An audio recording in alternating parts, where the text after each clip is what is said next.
Assalamualaikum warahmatullahi wabarakatuh. Nama saya Yudi Mafira dengan NIM 1907030446. Di sini saya akan menjawab beberapa pertanyaan mengenai UTS Oceanografi yang diampu oleh Pak Ilham Zulfami MSI. Baik, saya akan menjawab pertanyaan pertama, yaitu bagaimana cara mengklasifikasikan suatu substrat sedimen, termasuk pasir, kerikil, dan lumpur. Nah, menurut praktikum yang kami telah lakukan pada saat praktikum sedimen, itu kami memiliki suatu ayakan yang bertingkat, di mana ayakan-ayakan tersebut terdapat ukuran 40 mesh, 60 mesh, 80 mesh, 100 mesh, 120 mesh, 140 mesh, dan di bawah 250 mikron dan di atas 250 mikron.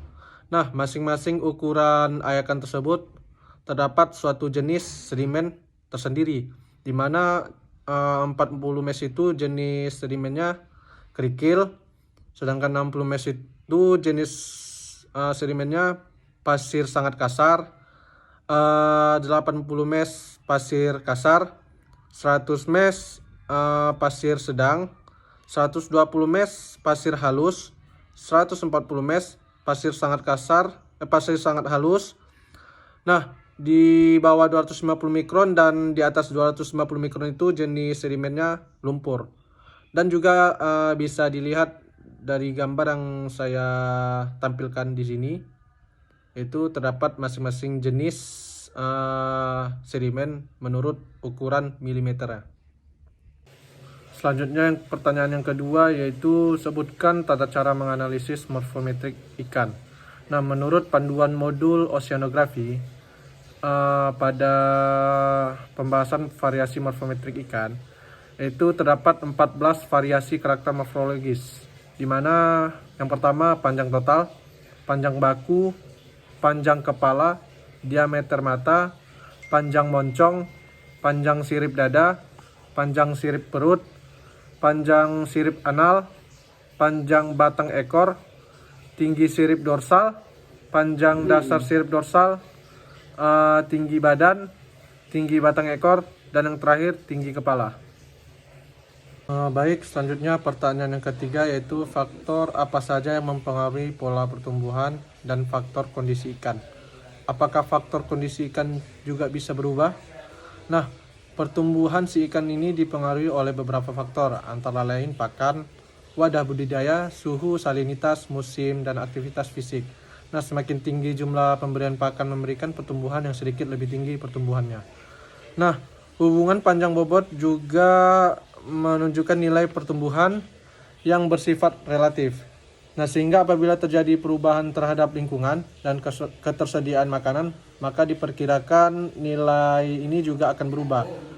Nah, relasi panjang bobot dapat dipengaruhi oleh beberapa faktor, di antaranya kondisi lingkungan perairan. Nah, faktor kondisi dapat dijadikan indikator untuk menilai kesehatan ikan, produktivitas ikan, dan kondisi fisiologi dan populasi ikan. Nah, besarnya nilai faktor kondisi tergantung dari banyaknya hal, antara lain jumlah organisme yang ada, kondisi organisme, ketersediaan makanan, dan kondisi lingkungan perairan. Selanjutnya pertanyaan yang terakhir, yaitu bagaimana cara tahap-tahap melakukan sebuah penelitian ektoparasit dan bagaimana cara menghitung prevalensi, dominansi, dan predileksi. Nah, tahap-tahap untuk melakukan pengujian terhadap ektoparasit itu sendiri, yang pertama itu prevalensi. Bisa digunakan dengan menggunakan rumus prevalensi sama dengan jumlah terkena ektoparasit dibagi dengan jumlah populasi yang berisiko dikali dengan 1000. Nah, setelah kita mendapatkan nilai dari prevalensi tersebut, kita bisa menghitung jumlah dominansi, yaitu jumlah yang paling tertinggi terdapat pada parasit apa-apa saja. Nah, setelah kita dapat dominansinya, bisa juga kita tentukan secara langsung terhadap predileksi, di mana predileksi ini merupakan penyerangan ektoparasit secara organ yang berada di luar seperti kulit, sirip, dan insang. Untuk mengetahui jenis-jenis ektoparasit pada predileksi, yaitu organ luar yang terkena ektoparasit seperti kulit, insang, dan sirip, itu kita bisa menggunakan metode menggores pada bagian predileksi yang terkena ektoparasit tersebut.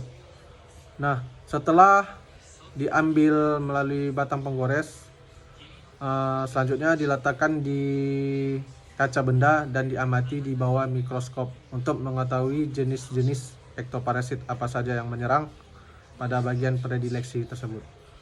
Nah, mungkin itu saja jawaban dari soal-soal yang diberikan oleh Pak Ilham Zulfahmi MSI. Semoga bermanfaat bagi kita semua. Saya akhiri dengan nun wa qalam yawma yashurun. Assalamualaikum warahmatullahi wabarakatuh.